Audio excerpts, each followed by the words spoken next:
আসসালামু আলাইকুম। আমি ডাক্তার মোহাম্মদ নাজমুল হক মাসুম, জেনারেল ও কোলোরেক্টাল সার্জন, সহযোগী অধ্যাপক হিসেবে ঢাকা মেডিকেল কলেজে কর্মরত। আজকে যে বিষয়টি নিয়ে কথা বলবো সেটি হচ্ছে কোলনে বা রেকটামে ক্যান্সার।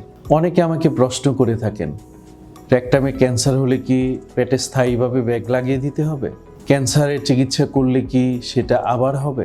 ক্যান্সার হলে কি আমি সার্জনের কাছে যাব, না ক্যান্সার বিশেষজ্ঞের কাছে যাব? এর চিকিৎসা কি আমাদের দেশে হয়, না বিদেশে যাওয়ার প্রয়োজন রয়েছে? তাদের উদ্দেশ্যে আমাদের আজকে দু একটি কথা বলা। ক্যান্সারের চিকিৎসা হচ্ছে মাল্টিডিসিপ্লিনারি টিমের মাধ্যমে করতে হয়। যেমন সেখানে সার্জন থাকবে, মেডিকেল অনকোলজিস্ট থাকবে, প্যাথোলজিস্ট, রেডিওলজিস্ট।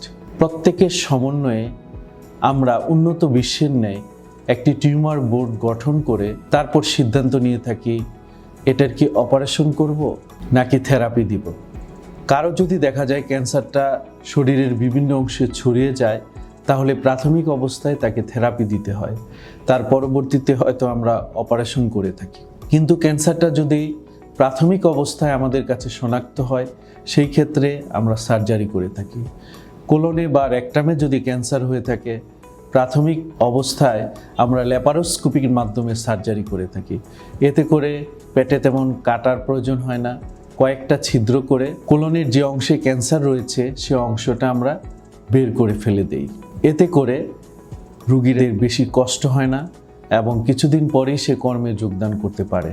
কিন্তু ক্যান্সারটা যদি অ্যাডভান্স হয়ে যায়, সেই ক্ষেত্রে আমরা ওপেন করে অপারেশন করে থাকি অনেক ক্ষেত্রে, কিংবা কিছু কিছু ক্ষেত্রে অপারেশনই পরবর্তীতে করতে হয়, আগে থেরাপি দেওয়ার প্রয়োজন হয়। কোলনে বা ক্যান্সারের চিকিৎসার জন্য বিদেশে যাওয়ার প্রয়োজন নেই, কারণ বিদেশে যে যদি আপনি চিকিৎসা নেন, যেহেতু ক্যান্সারের চিকিৎসা একটা দীর্ঘমেয়াদী চিকিৎসা, এটার পরিকল্পনার মাধ্যমে করতে হয়।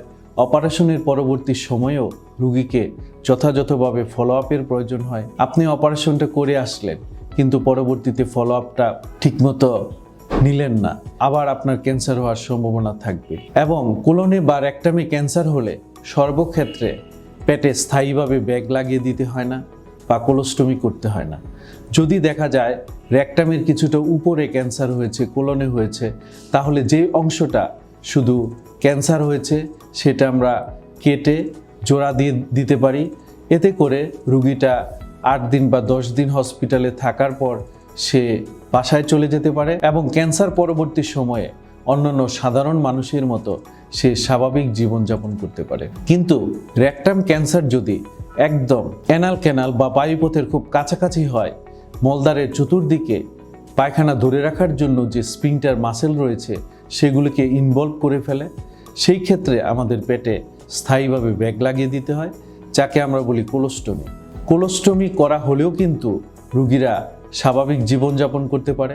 আমাদের অপারেশন করা অনেক রোগীরা দেখা যায় কোলোস্টমি করার পরেও স্বাভাবিক জীবনযাপন করেছে, তার সন্তান হয়েছে, চাকরি করেছে। কাজেই পায়ুপথে ক্যান্সার হলে কোলোস্টমির কথা শুনে আপনার ভয়ের কিছু নেই।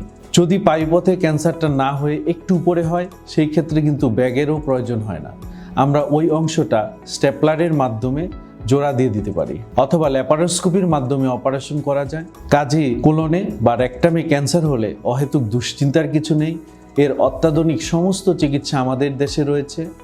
আমরা সরকারি এবং প্রাইভেটভাবে এই চিকিৎসাগুলি করে থাকি এবং চিকিৎসা করার ফলে রোগীদের মরে যাওয়ার সম্ভাবনা খুবই কম এবং এতে করে অনেক পেশেন্ট অপারেশনের পরবর্তী সময়ে সুস্থ জীবনযাপন করছেন। তারা বিয়ে শাদী করেছেন, তাদের বাচ্চা হয়েছে, তারা জব করছেন, অনেকে স্কুলে বা ইউনিভার্সিটিতে এই কোলোস্টমি ব্যাগ নিয়েও পড়াশোনা করছেন, স্বাভাবিক জীবনযাপন করছেন। অতএব ক্যান্সার মানে মৃত্যু নয়।